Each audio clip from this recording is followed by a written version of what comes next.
Fala galera, sejam muito bem-vindos à segunda edição do 3DX Cast ou 3DX Cast, chame como quiser. Eu sou o Thiago Amorim, da Dassault Systems Brasil, e hoje eu estou aqui com uma presença ilustre, né, professor Dr. Avelino Alves Filho. Professor, uma honra estar aqui com o senhor. O professor é autor de alguns livros, né, toda a série de livros de elementos finitos, a base da tecnologia CAI, tem a parte de análise estática, dinâmica, não linear, tem o mais novo livro aqui que o professor é o coautor, desenvolvimento de produtos utilizando simulação virtual. Eu achei muito legal, inclusive, esse livro aqui. Os outros eu já tinha dado uma sapeada, eu confesso, eu sempre pesquisei um pouco sobre isso. O professor também é fundador do NCE, né, o Núcleo de Cálculos Especiais, uma empresa de engenharia focada na aplicação de simulações, de análise estrutural, na prestação de serviço, no compartilhamento de conhecimento, né, sem perder o viés ali de ensino, né, professor? E é uma honra estar aqui com o senhor, seja muito bem-vindo. Muito obrigado, eu agradeço a oportunidade. Esse assunto é um assunto que para mim é fascinante, porque desde 1974 a gente trabalha com um método, né? E numa época que não existiam ferramentas gráficas, né? Tá tudo na mão mesmo ali. Tudo na mão. A gente fazia malha no papel, não tinha como dar um file import geometry, aparecer uma geometria, apertar um botão e sair uma malha. Mas eu costumo dizer, né, que para mim isso foi uma bênção, porque naquela época você não tinha, né, possibilidade alguma de você fazer uma malha, um estudo, sem saber a teoria, né? E uma teoria com visão de engenharia. Então, de lá para cá, as ferramentas foram mudando a forma, mas a essência permaneceu. E isso é muito interessante, porque muitas vezes a gente percebe que as pessoas deixam a essência de lado e só se preocupam com a forma, né? Uhum. Então, eu fui acompanhando a evolução dessa forma, usando ferramentas gráficas, né, que são muito poderosas, mas sem nunca esquecer da teoria. Sem perder a raiz, né? A raiz do método. Que né? bom, porque de fato a gente vê que, assim, a gente vai falar um pouco sobre isso, né? Mas é um assunto que, enfim, está em pauta em todas as empresas que precisa desenvolver algum produto, fabricar alguma coisa, tem uma equipe de desenvolvimento. A gente sabe que cada vez mais as simulações virtuais, elas ajudam de todo esse ciclo de desenvolvimento. Inclusive é o tema do último livro aqui, isso, né? Isso. E a gente aqui na Dassault, a gente fala com várias empresas que realmente o pessoal focado na parte de design, de simulação, como que eu melhoro meus produtos, como que eu reduzo protótipos, e aí a gente começa a falar de uma série de benefícios, mas eu queria entender um pouco do senhor, no seu ponto de vista, quando a gente fala dessas empresas que estão pensando, já ouviram falar, ou já estão começando a aplicar alguma coisa de elementos finitos. Quais são os principais benefícios para uma empresa que uma empresa tem ao adotar análise por elementos finitos, análises virtuais ali no seu ciclo de desenvolvimento de produtos? Então, eu vejo assim como uma ferramenta fundamental hoje, né? Quando eu comecei a trabalhar com elementos finitos, eu comecei na área naval. Você não constrói um navio com alguns milhões de dólares, joga no mar e diz, não deu certo, vamos fazer outro. A mesma coisa acontece com a aeronáutica, né? Sim. Você não constrói um avião e chega lá e fala, deu errado, se tiver paraquedas a gente salta. Né? O navio se ficar na superfície é navio, se afundar é submarino, tá tudo certo. Exatamente. Então isso, as primeiras áreas, né, historicamente, que usaram essa ferramenta poderosa, foram navio e avião, né? Mas hoje, esse conceito de como é que a indústria automotiva trabalhava aí no passado? Eles faziam um protótipo, vários protótipos, rodavam no campo de prova, quebrou, opa, está quebrando, vou colocar um bacalhau aqui, como se diz vulgarmente, aí roda de novo, agora está quebrando ali, agora vamos colocar ali outro bacalhau. Hoje, você vai desenvolver um produto, o mais simples que seja, você evita construir protótipos, né, desnecessários. Tanto é que a gente participou de vários projetos recentes, de ônibus, de carreta, de estruturas, algumas de material compósito para a Austrália e aqui para o Brasil mesmo, em que você faz um protótipo para certificar. Você não faz um protótipo para ficar fazendo tentativa e erro, que é o protótipo virtual. Então, as empresas, né, por exemplo, até prótese humana, por exemplo, você vai fazer uma prótese de titânio. Nossa, é caríssimo. E aí o cara vai fazer um protótipo, vai testar, ela quebra. Você não tem, é uma evidente impossibilidade hoje trabalhar dessa forma. Então você tem a ferramenta de CAE que permite você fazer a previsão do comportamento ou o comportamento dela num teste de aprovação e aí você certificar e seguir o projeto, né? Sem gastar dinheiro. Essa é a questão. É o que eu sempre digo também quando eu falo um pouco sobre esse assunto, né? A ideia do CAE, da análise virtual, do FEA, enfim, né? Cada um às vezes chama de um jeito para querer dizer a mesma coisa, né? Sim. Mas a ideia das simulações virtuais não necessariamente tem a ver com a remoção de um protótipo físico, Sim. mas sim a redução, né? Ou Sim. seja, em vez de fazer 10, eu vou fazer 2, vou certificar. Isso, como o senhor mesmo disse, né? Ou seja, a ideia é estar melhorando esses produtos. E muitas vezes também, não sei se o senhor concorda, tem a questão não só de certificar se vai quebrar ou não, mas muitas vezes, às vezes a gente fala com algumas empresas, né? Fala, não, meu produto aqui eu faço ele há 45 anos, eu sei que ele não vai quebrar, tá tudo certo. Mas a questão é, será que você não poderia fazer ele com menos material? Exatamente. Né? Com uma espessura de chapa diferente, com matéria-prima mais em conta, né? Exatamente.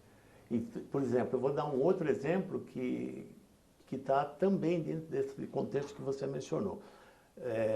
Há um tempo atrás, não faz muito tempo, os carros do metrô de São Paulo, eles não tinham ar-condicionado, alguns deles, né?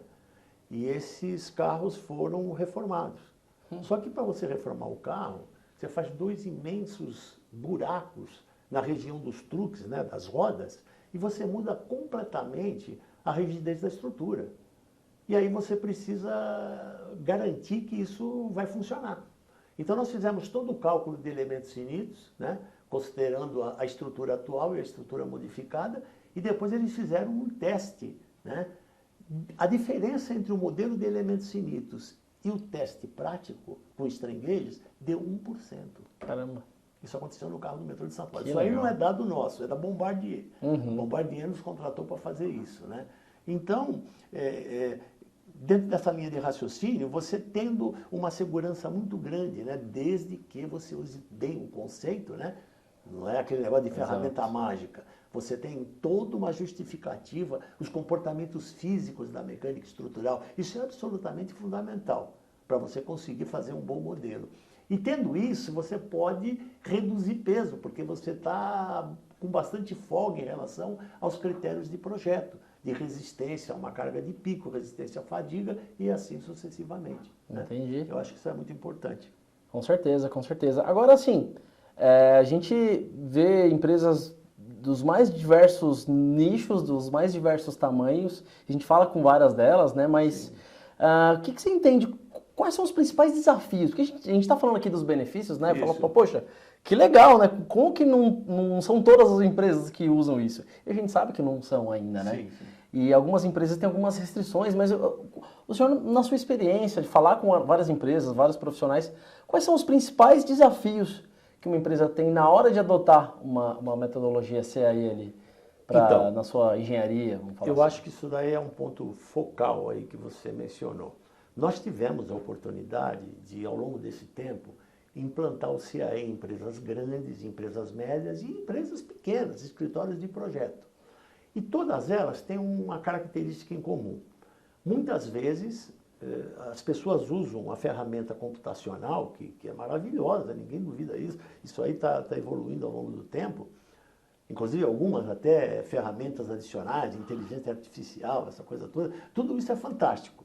Mas eu diria o seguinte, a mesma coisa que você fosse a um médico e ele falasse assim, olha, eu estou com um problema aqui, mas eu tenho um software maravilhoso de simulação.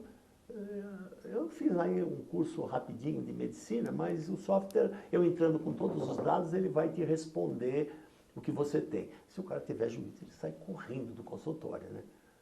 Agora, em engenharia, muitas vezes se faz isso. Essa é uma grande questão. Ou seja, quando você vai utilizar a ferramenta de análise, você tem que conhecer, em primeiro lugar, os comportamentos físicos. Eu estou falando de estrutura, que é a nossa área. Os comportamentos físicos da mecânica estrutural. E conhecer a formulação dos elementos. Isso é absolutamente fundamental.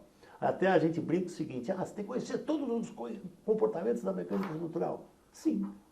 Então o cara tem que ser um professor pardal? Não, só tem 4. Só tem 4. E às vezes a pessoa usa um software sem saber esses 4 comportamentos. O que te leva a fazer um modelo de viga, um modelo de chapa, ou placa ou casca, sólido, ou viga de parede fina, né? Que tem uma característica muito específica, que é aparecer tensão normal na torção. Normalmente, nos cursos básicos de resistência, torção só causa cisalhamento, mas isso não ocorre, né?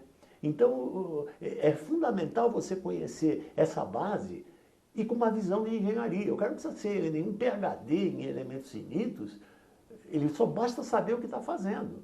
É a mesma coisa que o cara vai ao médico, ele vai no médico de fígado, o cara fala, você tem um doutorado em fígado? Não, eu não tenho. Mas ele sabe exatamente o que é o comportamento, os sintomas, essa coisa toda.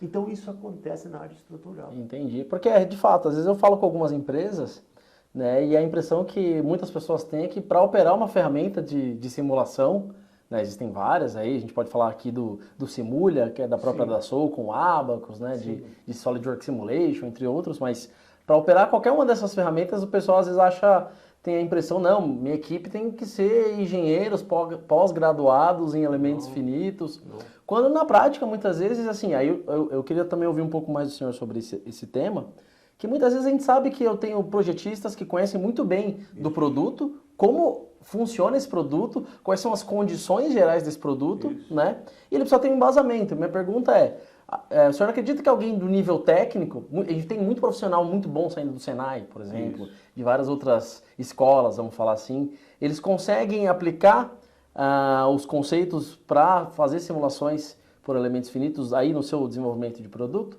Eu vou te dar um exemplo que a gente já viveu, mais de uma vez. Tinha uma empresa que era cliente nossa, que eles eram fornecedores da Petrobras e tinham profissionais com esse perfil.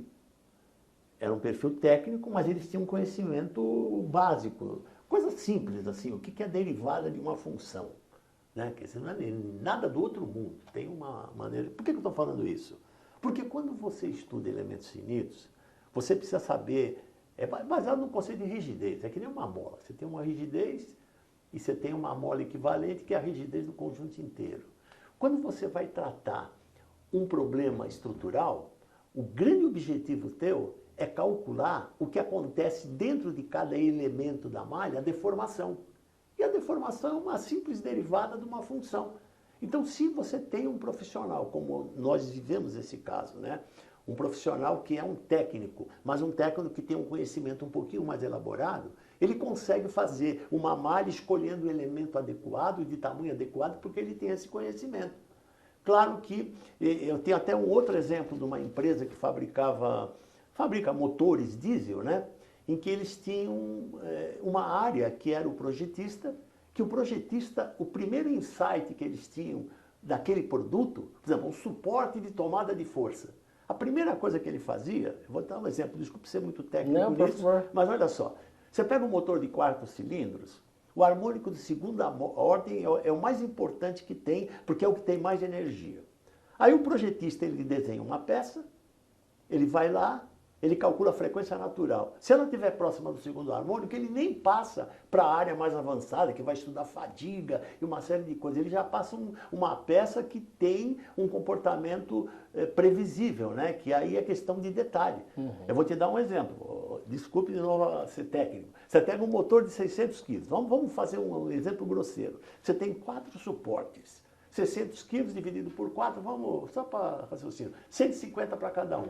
Se você aplicar 6G, que é uma aceleração típica de um powertrain, 900 quilos. Aí você vai lá, o suporte aplica 900 quilos.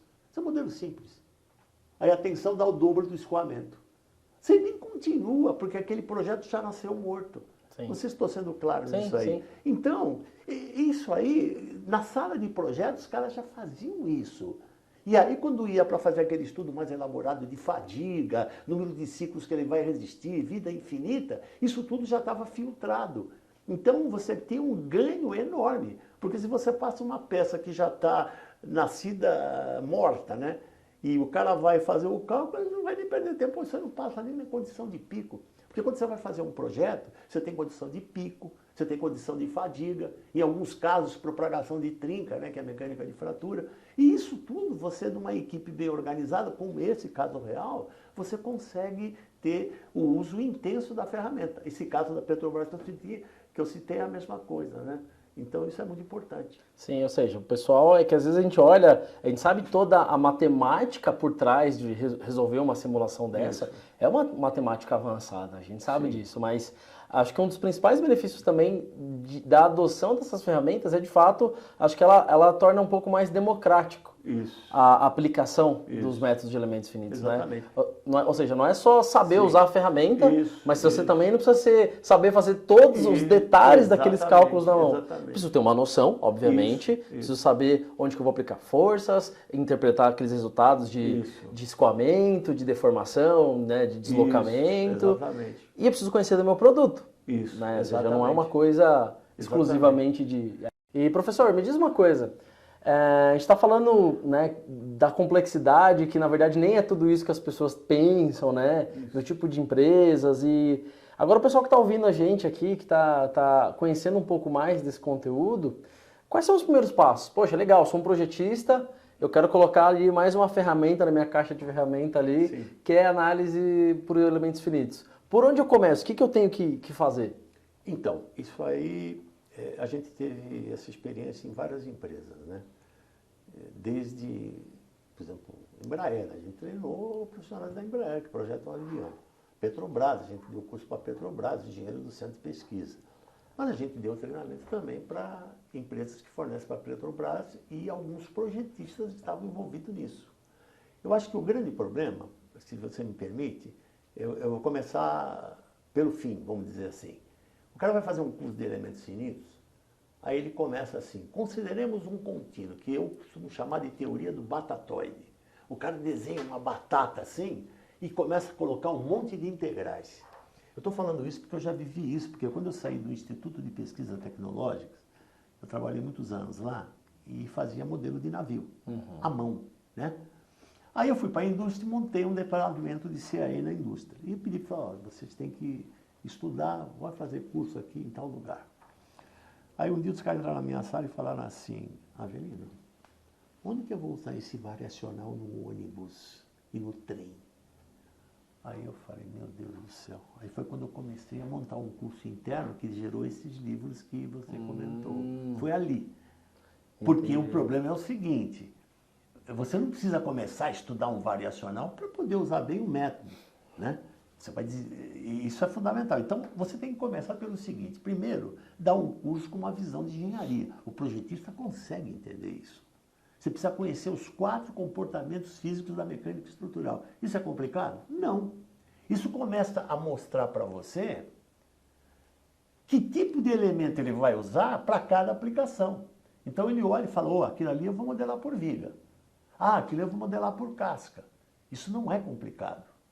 Quer dizer, não há necessidade alguma de tornar a solução mais difícil que o problema. Ou seja, eu identificar, olhar o meu objeto e falar, esse aqui eu vou usar um elemento sólido, ou um elemento de casca. Exatamente. Isso daí é físico. E tem uma parte matemática, logicamente, porque cada elemento tem uma competência numérica, né? Ah, por que eu vou usar o elemento triangular ou retangular? E linear ou parabólico? Isso daí é uma simples função polinomial. Qualquer um sabe que é um polinômio. E sabendo calcular a derivada dele, ele sabe como que aquele cara vai calcular a deformação e a tensão. Então, se eu te mostrar 2 malhas, eu falo assim, olha, entre essa e essa. Eu até costumo no curso brincar com os alunos o seguinte. Todo mundo já deve ter feito um dia uma reforma em casa, né? Estava fazendo recentemente a construção lá no sítio, num monte de coisa. Aí, de repente, tu imagina uma situação assim, né? Que você tem 10 caras trabalhando e o trabalho não anda. E aí tu contrata 2 caras bons de serviço e a coisa voa, né? Aí tu chega para aqueles caras e fala assim, o que tu está fazendo aí para aqueles 10? Ah, não estou fazendo nada. E tu? Ah, eu ajudo ele. Eu não fazer nada. Exatamente. Então, é a mesma coisa. Tu vai fazer uma malha aqui, outra aqui. Esse cara, se ele fizer uma malha com um determinado elemento, né? Daquele tamanho, ele gosta de viver perigosamente. Mas isso não é complicado. Só precisa saber a formulação do elemento, que também não é complicado. É claro que quando você vai envolver com coisas mais sofisticadas, não linear, a matemática começa a ficar um pouco mais elaborada, né? Porque você... O que é a diferença de um problema linear e não linear? Um problema, você pega uma mola, 100 kforça por milímetro. Aplicou 100 kforça, ela deforma 1 milímetro. Eu vou cometer uma licença poética, né? Porque deformação não tem unidade. 200, 2 milímetros. 300, 3 milímetros. Se for linear. Se for linear. Agora, também não é difícil o cara... Por que o cara considera deflexão pequena numa viga? Porque nas pequenas deflexões é linear. Mas não tem plasticidade? É linear. Isso daí não é complicado. Quando você passa por não linear, qual é a diferença de um problema linear para não linear? No problema linear, a rigidez é constante. Num problema não linear, a rigidez varia. Por que ela varia? Porque pode ter plasticidade, grandes deflexões, grandes deformações. E aí, como a rigidez varia, você não tem como calcular a deformação num estágio só. Então você tem que fazer por etapas. Aí é que entra conhecer o iterativo, conhecer o incremental. Também não é um bicho do outro mundo. Eu estou falando da borracha, estou falando de grandes deflexões de chapa, que isso tudo dentro de um conceito físico você consegue elaborar. Até nesse livro de não linear tem um exemplo interessante. Você pega uma chapa, você aplica um carregamento, a deflexão dá o dobro da espessura. Isso é não linear. Mas isso o software não vai dizer. Não vai aparecer uma mãozinha falando, olha, cuidado, hein, warning, você tem uma deflexão grande. Você tem que saber isso daí, que é o conceito físico, isso não é complicado. Quando ele olha e fala assim, olha, eu tenho o dobro da deflexão lá, da espessura, isso é um problema não linear. Se eu estou usando software linear, ele não me atende. Eu tenho duas chances. Botar a mão no bolso, que é o órgão mais sensível do corpo humano, e dobrar a espessura e fazer um negócio pesado. Ou então eu vou para o módulo não linear, porque quando ele vai defletir, aparece uma força de membrana que o linear não considera. Então ele está economizando, nós estamos falando de economia, você vai fazer uma estrutura mais pesada. Sim. E é interessante, porque assim, a gente tem uma série de ferramentas hoje que, conforme você vai fazendo, ela te dá informações, sensores. Eu fiz uma análise aqui, vi a tensão, vi que a tensão passou do limite de escoamento do material, mas ele me fala, o limite de escoamento estava aqui. Sim, passou? Você quer o comportamento real? Você precisa fazer uma análise não linear. Né? E é importante a gente entender que como a gente estava falando, né? Essas ferramentas, elas deixam um pouco mais democrática a coisa, né? Claro, se a pessoa ela quer se tornar um especialista naquele assunto e ser uma referência, é saber fazer os próprios softwares para fazer as análises, né? Fazer os solvers, a pessoa pode se especializar e estudar toda a matemática, toda a física da coisa. Mas a pessoa muitas vezes ela está interessada mais em usar a simulação como parte do seu ciclo de desenvolvimento de produtos, é usar as ferramentas com um bom senso, com o conhecimento da física, da aplicação e saber tirar o proveito daquelas informações para a sua tomada de decisão. Exatamente. Né? Isso que você está falando até me faz lembrar um negócio interessante. Tem uma coisa que o engenheiro fala, que é o seguinte, é figurativo, mas o importante não é o valor da função, é a sua derivada, né? Que ela dá a taxa de crescimento. Então, às vezes, o cara só estuda a ferramenta, ele começa tudo, em uma semana ele sabe todos os comandos. Ele dá um salto, só que ele não cresce mais. Ele deu um salto e ficou constante. Quando ele tem a derivada crescente, ele vai progressivamente aumentando, isso não tem limite. Então, isso quer dizer o seguinte, naquela conversa que a gente estava tendo do projetista, ele pode fazer por etapas esse crescimento. Primeiro ele está fazendo uma análise linear, ele conhece os comportamentos físicos, ele sabe como abordar o problema, aí ele já vai partir para a dinâmica, né, que já tem uma outra abordagem, porque tem força de inércia, depois ele vai para a parte não linear. Então, à medida que ele vai caminhando, ele pode evoluir progressivamente, respeitando que a derivada vai aumentando suavemente. Não sei se está claro. Mas isso é importante, porque você consegue não colocar o carro na frente do boi, né? Então, isso acontece. Muitas vezes as pessoas estão preocupadas só no uso da ferramenta, e tem ferramentas maravilhosas, como você citou, o Abacus, pelo amor de Deus, né? Um software mundialmente reconhecido, as grandes empresas, né, aeronáutica, mecânica, automobilística usam, mas você precisa ter um mínimo, né, de cada etapa, o que você precisa como pré-requisito para usar aquilo. Então, quando você começa numa análise linear, que é muito usada ainda, né, tem muitas coisas, como a gente citou o caso do motor lá, de calcular uma frequência natural, de calcular uma tensão que ultrapassa o escoamento, você pode tirar muito proveito com um pessoal de nível técnico, desde que ele seja treinado para isso. Exatamente. Isso é importante. Isso é verdade. E o senhor citou algumas empresas aqui, né, de aeronáutica, de navios, né, naval, enfim, automobilística, né, e assim, minha pergunta é, esse tipo de aplicação, a gente só fala sempre desses casos mais complexos, dessas grandes empresas, ou o senhor enxerga a aplicação em pequenas e médias empresas, mesmo startups, que fazem produtos do dia a dia, seja equipamentos, sejam bens de consumo, o senhor vê aplicação para essas empresas um pouco menores, que muitas vezes têm uma estrutura um pouco menor até de pessoal, tirando proveito, é viável para essas empresas também a utilização dessas ferramentas? Sem dúvida. Eu já treinei vários profissionais que são autônomos, né, que fizeram o nosso curso e tem um escritório que gera produtos, trabalha com o CAD e começaram a usar as ferramentas de elementos unidos para fazer checagem da resistência do produto. Resistência numa primeira instância, né, até no caso linear, tem até um engenheiro que ele tem uma empresa, ele é autônomo, né? Ele tem uma empresa e ele fez todos os cursos, né? E linear, não linear, dinâmica, né? E fadiga. Então, quer dizer, é uma ferramenta acessível, porque é como eu tinha comentado com você. Às vezes você está desenvolvendo um produto que não é um ônibus, um chassi imenso de caminhão, mas você quer ter ganhos de ter uma previsibilidade do comportamento por intermédio do tal do protótipo virtual. Exato. Essa é a questão. Exatamente. E antes a gente tinha um processo mais... Bom, mais comum antigamente era o quê, né? A gente fazia o meu projeto, sei lá, uma ferramenta 3D qualquer, enfim, passava para um analista, para ele usar a ferramenta dele de simulação, de análise estrutural, me dava as informações, eu voltava, modificava o meu projeto, voltava para essa pessoa, ou seja, você tinha um ciclo linear. Isso. Hoje em dia a gente fala muito, inclusive na DASSO, a gente fala muito que a gente chama de ModSim. Ou seja, é a modelagem junto com a simulação. Isso. É a simulação provendo resultados ao longo do meu processo de desenvolvimento, de projeto, de criação do meu modelo, né, geométrico, influenciado por essa simulação, ou seja, trabalhar junto, a parte simulação e a parte projeto, né?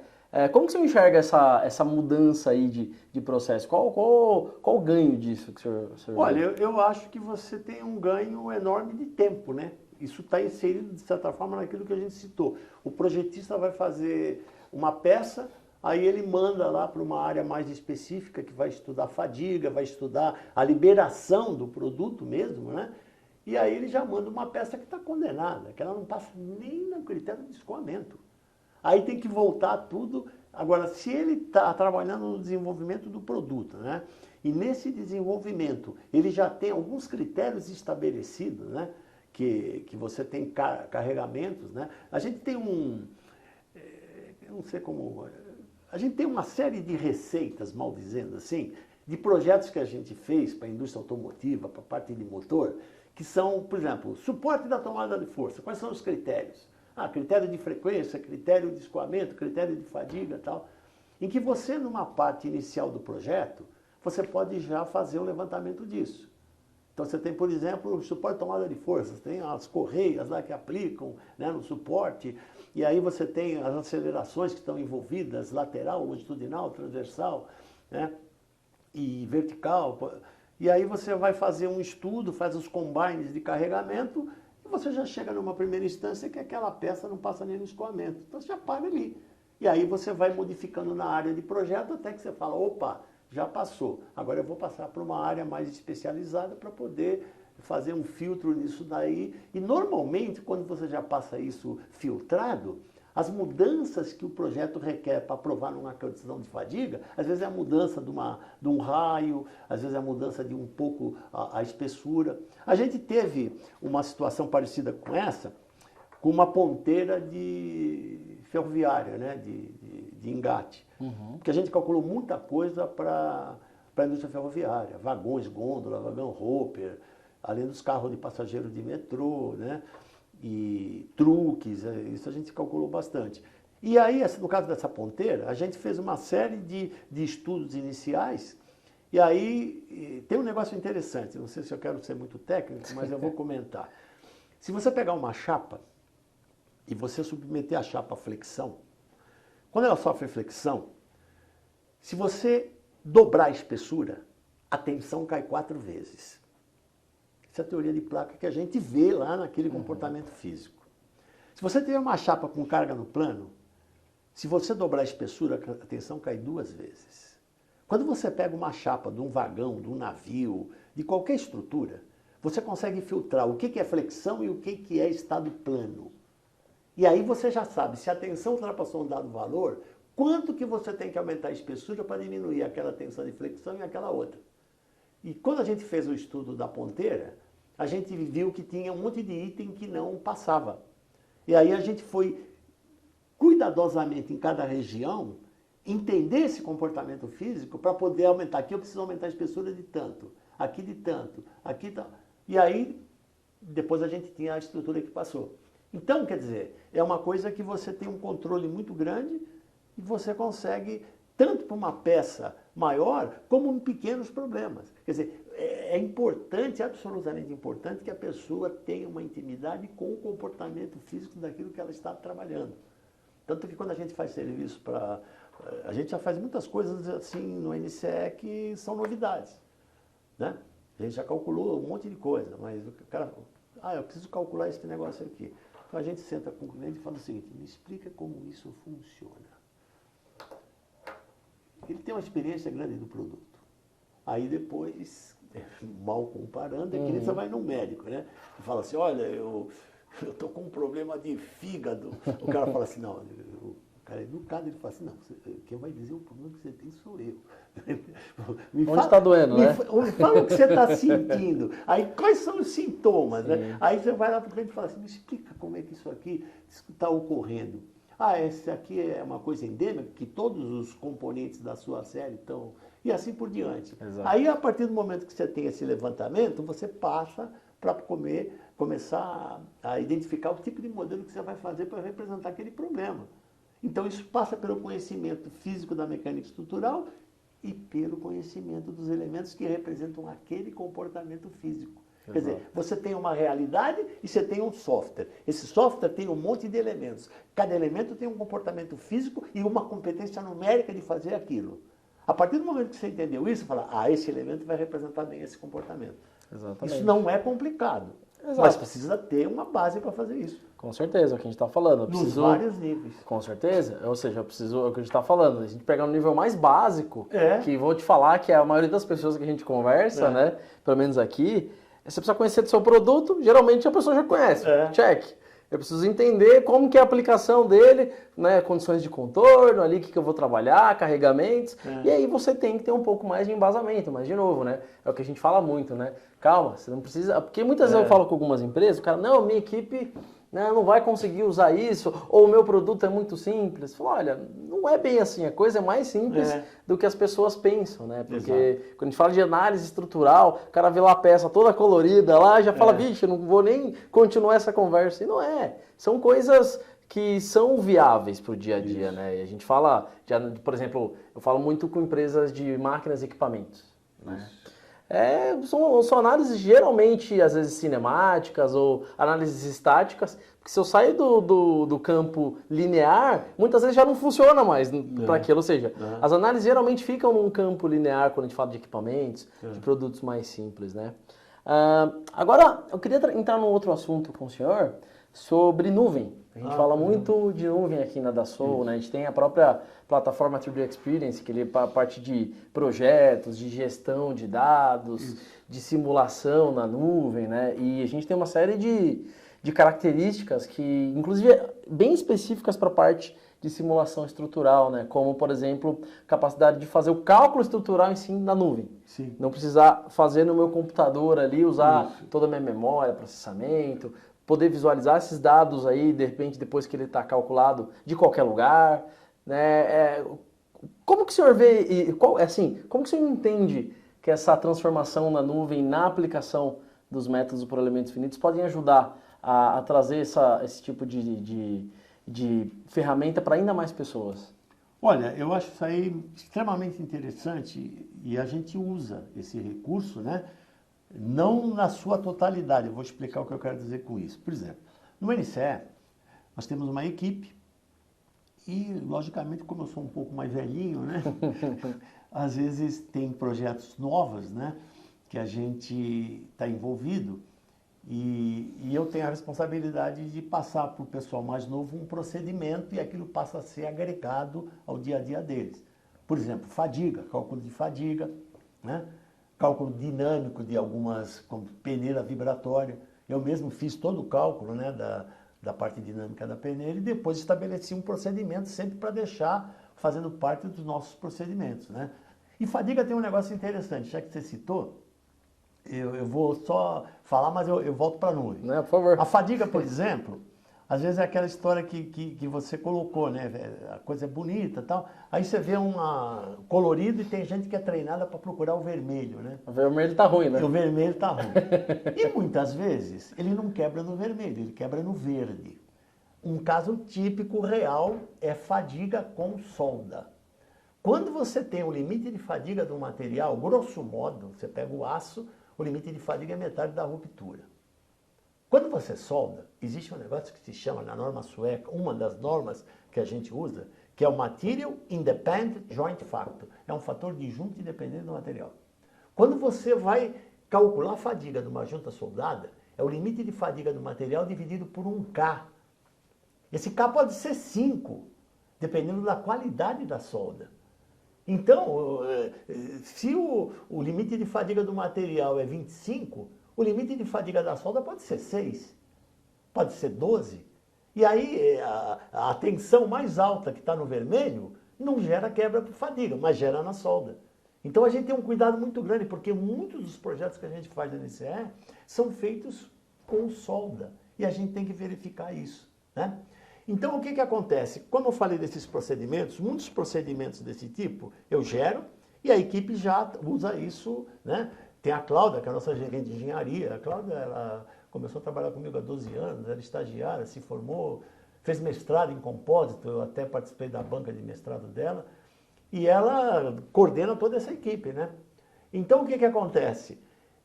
Eles geram um trabalho, isso vai para a nuvem, né? Chega lá na nuvem, quer dizer, o cara tem que ter a hierarquia, né, de poder mexer naquilo lá.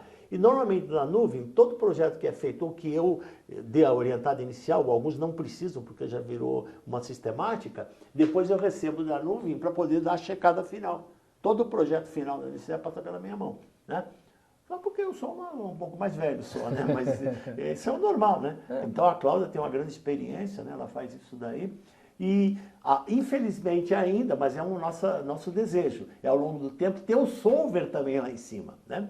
E lá em cima é figura de linguagem, né? Uhum. Mas Mas eu posso te ajudar, fica tranquilo. Não, isso aí é muito bem-vindo, essa ideia de a gente usar é muito bem-vinda realmente. Então a gente só hoje não usa para ter o solver lá, mas eu acho essa ideia fantástica. Entendi, né? ou seja, o senhor deixa muitas da máquina lá rodando, Isso, nós cálculo. temos máquinas muito boas que rodam, né? Sim. Análise não linear, análise de fadiga, essas coisas todas.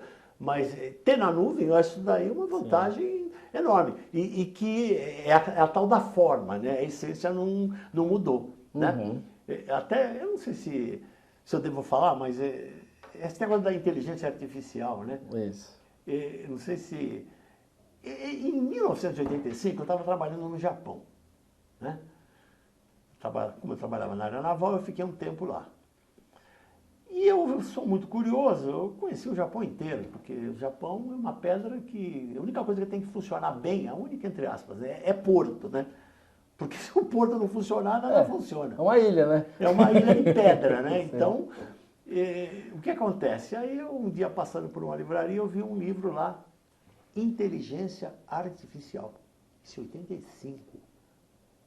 Aí eu olhei, meu Deus, o que é isso? Artificial? Será que é uma inteligência mentirosa? Que coisa é essa? Né? Aí eu olhei, comprei o livro, né? E olhei o livro em inglês e tal. Falei, bom, que interessante isso aqui, né? Mas... E naquela época, por acaso, era a época que se passou do software que só tinha malha à mão para o software gráfico. Uhum. E nessa época, começaram a aparecer um monte de gente que achava que aquilo era uma ferramenta mágica. E começaram a usar de uma maneira meio inadequada, né? O que eu vejo é que, de lá para cá, muito evoluiu a tecnologia CAE. Mas tem gente que hoje ainda está usando o CAE por falta desse alicerce conceitual. Então você vê muita bobagem, né? Você vê coisas assim absurdas. E eu digo o seguinte, todo mundo está falando de inteligência artificial como se... Eu acho que é fantástico, não sou contra, absolutamente. Mas também isso não vai querer dizer que o médico não precise ter conhecimento da matéria médica, que o engenheiro não precisa ter conhecimento dos fenômenos da engenharia, né? Isso é uma ferramenta que vem. Então, esse aspecto é um aspecto que eu acho que é muito importante citar. Não, com certeza. Por exemplo, a gente tem mesmo, falando aí de 3D Experience, né? Nós temos algumas simulações que nós fazemos a otimização topológica. Sim. Ou seja, isso nada mais é do que uma inteligência artificial. Isso. Onde eu tenho lá minha geometria base, tenho meus carregamentos, eu tenho minhas condições, e ela vai falar, olha, a geometria otimizada para esse caso, ela é mais ou menos essa. Só que aí é o seguinte, eu tenho que pegar essa geometria mais ou menos, que é ótima, eu preciso ver, como é que eu vou fabricar isso? Eu vou imprimir em 3D, eu vou colocar numa fresa, num torno, no molde, não sei, como que eu vou fazer aquilo? Isso é factível, né? De ser fabricado? Exato, e aí é onde a gente ainda tem a interação do ser humano para entender, entre outros exemplos, né? Mas sim, esse é um tema que eu gosto muito também, porque a gente sabe que toda nova revolução tecnológica, às vezes ela tem um certo medo, só que ao mesmo tempo ela traz uma série de oportunidades. E geralmente ela cria muito mais emprego do que ela tira. Isso é dado histórico. E isso, né, que você está falando aconteceu agora recentemente com a gente, porque nós fizemos um projeto grande, todo em compósito, para a indústria automotiva, né? Caminhões. E sempre chegava num ponto que era esse daí. Ah, isso aqui eu não consigo fabricar. Ah, não, isso aqui tal. Então a gente sempre estava interagindo, né, com o fabricante do compósito para poder falar, não, aqui não consigo, com essa espessura vai ficar complicado. Então, porque às vezes o item estrutural requeria que você fizesse uma determinada aumento de rigidez, ou por intermédio de nervura ou de espessura, e aí você tem que fazer um balanço dessas coisas para poder gerar, né, a solução estrutural factível de fabricar.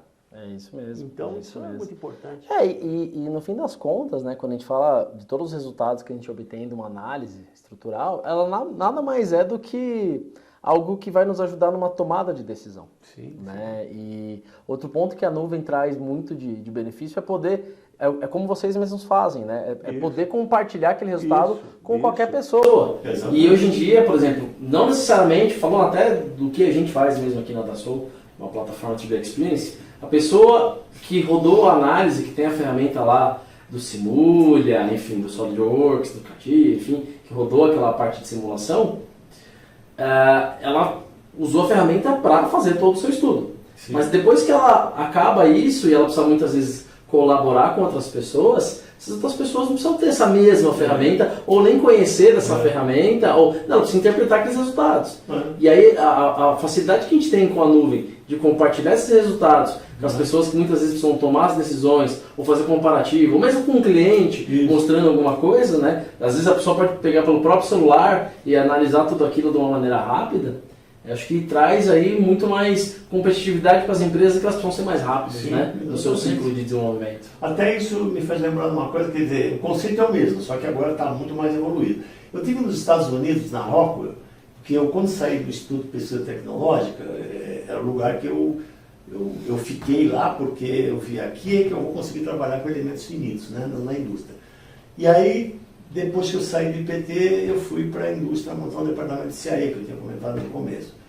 E aí o meu diretor falou, olha, eu quero te mandar para os Estados Unidos, porque nós queremos implantar o CAD aqui, né?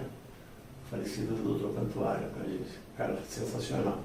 Eu falei, olha, mas eu não gostaria de sair minha área, né? Que eu trabalho com elementos finitos, e eu gosto do CAD, acho que é legal, tal. Eu falei, não, você vai lá. É que aqui tinha uma certa resistência a isso, né, no começo do CAD, né? E como você mexe com essas coisas meio estranhas aí, que é elementos finitos, eu quero que você vá lá, aprenda como usa, implanta e depois você volta para a sua área, né? E eu fui para lá, né? E eu implantei o CAD, foi uma das empresas pioneiras que fez isso, né? Lá, essa história lá do meu passado que ficou esquecida, mas não esqueci. E aí eu fiz todo o procedimento que tinha recursos, né, que são projetos obsoletos, projetos atualizados, e tinha o administrador que poderia mexer lá, entre aspas, nessa nuvem, sim, né, que tinha lá todas essas informações. E todo mundo podia acessar, baixar, fazer modificação na máquina dele, né? E depois eu passei tudo isso, escolhi um administrador, né, que era um dos projetistas assim, que eu até ensinei algumas coisas de elementos finitos para eles, né? E a coisa foi e seguiu. Então eu acho muito importante, né, essa ideia que você falou da nuvem, é uma ideia conceitualmente semelhante, só que agora está muito mais elaborada, né? Exato. E eu sinto um pouco de frustração porque ainda não estamos usando software lá na nuvem. Mas logo vocês vão começar a usar. A gente fazia isso, né? Porque eu acho muito interessante. Às vezes você pode ter um projeto que dependa de você usar um determinado módulo daquela ferramenta e não vai ser ad eternum, né? Você pode ter em projetos específicos que o projeto justifique o uso daquilo. Não, com eu certeza. acho muito importante isso. Com certeza, porque você acaba muitas vezes assinando, né? A gente está falando de SaaS, né? Toda tecnologia em nuvem é por assinatura. E aí você fala, olha, eu vou ter esse projeto que eu estimo que dure 6 meses, eu vou assinar aqui a plataforma, a parte de simulação, a parte de design, de projeto, vou colocar nesse meu custo de desenvolvimento ou de prestação de serviço, e aí a gente consegue ter algo muito mais parelho em termos de custo e até lucratividade, né? E o projeto paga aquele uso, né? Exatamente. Professor, queria encerrar a nossa conversa aqui, infelizmente, dá para ficar mais 2 semanas conversando aqui, mas acho que o nosso papo já está ficando longo. Agradecer mais uma vez, muito obrigado agradeço por estar aqui com a gente, bater esse papo, tirar sua agenda para falar aqui com o pessoal que nos vê, nos escuta aí. Enfim, de novo um prazer ter recebido o senhor, viu? Muito obrigado pela oportunidade, agradeço inclusive a divulgação que você fez aí do nosso trabalho, né? Que isso. E estamos à disposição, né? Maravilha. Esse é o nosso mundo. Eu sou um pouquinho mais velhinho que o pessoal lá, mas eu estou há acho que 46 anos trabalhando com CAE, né? E eu tive a oportunidade de viver todas as etapas, desde a malha à mão até hoje aí.